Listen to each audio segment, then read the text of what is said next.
محترم سامعین اکرام، السلام علیکم ورحمۃ اللہ تعالی وبرکاتہ۔ ایک سوال آیا ہے کہ حضرت کوئی ایسا عمل بتا دیں کہ جس کی وجہ سے ہم اگر اپنے مرے ہوئے انسان کو، ہم اپنے مردوں کو خواب میں دیکھنا چاہیں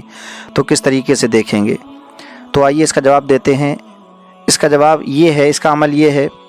فرمایا گیا کہ اگر کوئی انسان اپنے کسی مردے کو دیکھنا چاہے، مثلا کسی کے گھر میں کسی کی ماں کا انتقال ہو گیا ہو، یا اس کے والد صاحب کا انتقال ہو گیا ہو، یا اس کی بہن بیٹی کسی کا بھی انتقال ہو گیا ہو، تو اگر ہم کسی کو خواب میں دیکھنا چاہیں تو اس کا عمل یہ ہے کہ جمعرات کے دن، جمعرات کا دن ہونا چاہیے، اس کے علاوہ کوئی دوسرا دن نہیں ہونا چاہیے، جمعرات کے علاوہ کوئی دن نہیں، جمعرات کا دن اور بعد نماز عشاء، جمعرات کو بعد نماز عشاء آپ کو 4 رکعت جو ہے نفل نماز پڑھنی ہے، 4 رکعت نفل نماز پڑھنی ہے، دو سلام کے ساتھ میں، یعنی کہ ہم جو ہے 2 رکعت پڑھ کر کے سلام پھیر دیں گے، پھر 2 رکعت کی نیت باندھیں گے۔ نیت جس طریقے سے ہوتی ہے آپ اسی طریقے سے کریں گے، لیکن میں آپ کو بتاؤں کہ ان 4 صورتوں میں، ان 4 رکعتوں میں آپ کون کون سی صورت پڑھیں گے۔ تو عمل یہ ہے کہ جمعرات والے دن عشاء کی نماز پڑھنے کے بعد میں آپ کو جو ہے کر کے، اب پہلی رکعت میں ہم پڑھیں گے سورہ الحمد کے بعد میں سورہ والضحیٰ واللیل اذا سجا۔ اب دوسری رکعت میں ہم پڑھیں گے الم نشرح لک صدرک، سورہ فاتحہ کے بعد میں الم نشرح لک صدرک۔ اب یہ 2 رکعتیں مکمل ہو گئی ہماری۔ اب ہم جب تیسری رکعت